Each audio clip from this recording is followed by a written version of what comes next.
This week marks the 150th anniversary of the ill-fated expedition by Burke and Wills to cross Australia from south to north. Even the efforts to mark the anniversary have struck trouble. A big day of events was originally organised in Melbourne for Saturday, but has had to be rescheduled because of the federal election. But it's intriguing to speculate on what might have happened to Burke and Wills if they had headed out in a year like this, with the outback rivers running strong and the desert blooming after widespread rain. Paul Lockyer reports from the Simpson Desert in the Northern Territory.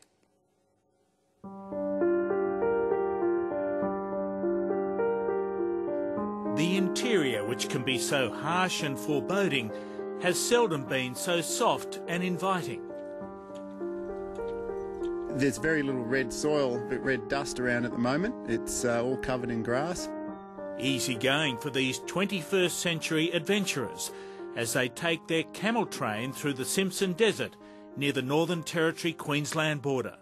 There's a sense of anticipation of turning the page in a book, and I'm looking forward to reading that page and seeing what's there.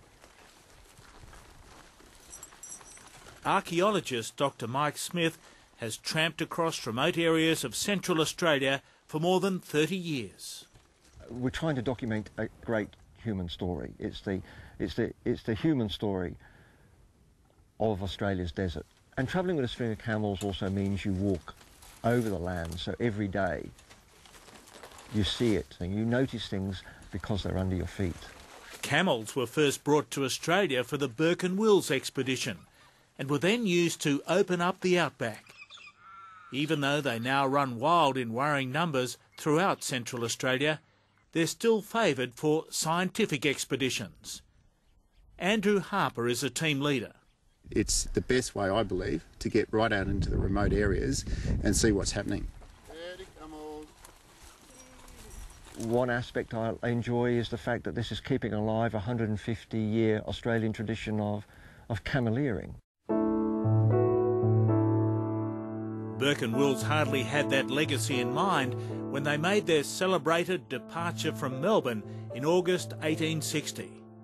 They enjoyed enormous support in Victoria as they attempted to become the first explorers to cross Australia from south to north, before a rival South Australian expedition, led by John McDowell Stewart, could achieve the feat. It was a race for them to get across the continent. They were in a race with Adelaide. But by the time they reached the Cooper Creek in Queensland, establishing a staging camp under a spreading coolabah tree which still stands, they were in deep trouble. Big on trappings, short on essentials.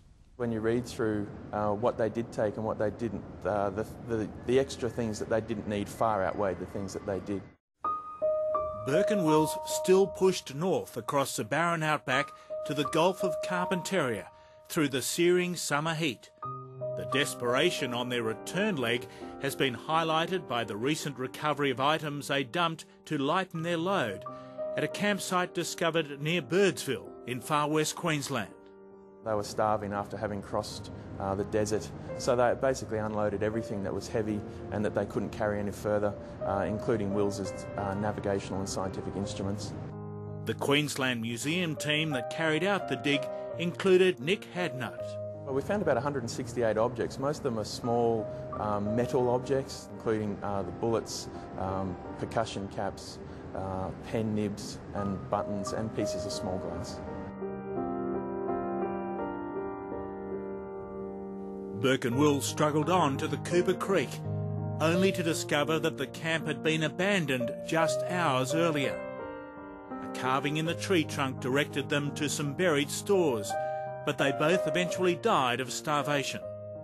Had Burke and Wills ventured out in a flood year, they would have found a more forgiving outback.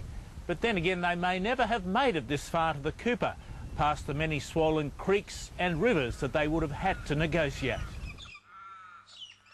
It would have put a different slant entirely on their expedition about what was fertile country. And they could have eventually been lulled into a false sense of security, you know, thinking, well, this is the way it always is out here. This is a productive, fertile country. Just add water and away we go, only to, you know, discover further down the track that it was going to turn dry again. It's fantastic to see the pulse of life in the country now, but For an archaeologist, I like to see the bones of the country, and they're all hidden now. And over here, we can see a lot of finely fragmented animal bone. These are food remains. All these little white specks. Yes, it looks like grass chaff, but it's bone. Dr. Mike Smith's work has already produced dramatic results, helping to establish that the human occupation of some parts of Central Australia stretches back 35,000 years, much earlier than originally thought.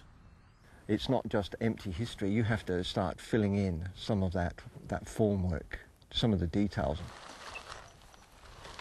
150 years after Burke and Wills headed into the unknown, there are still great mysteries to unlock in the heart of an ancient continent. And there's little doubt that camels will continue to play a big part in that role.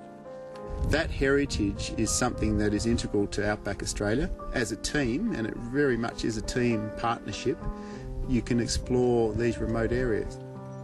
You approach places in the way people would have approached them in the past on foot. So you see the structure of the landscape through different eyes, and I think that's very special.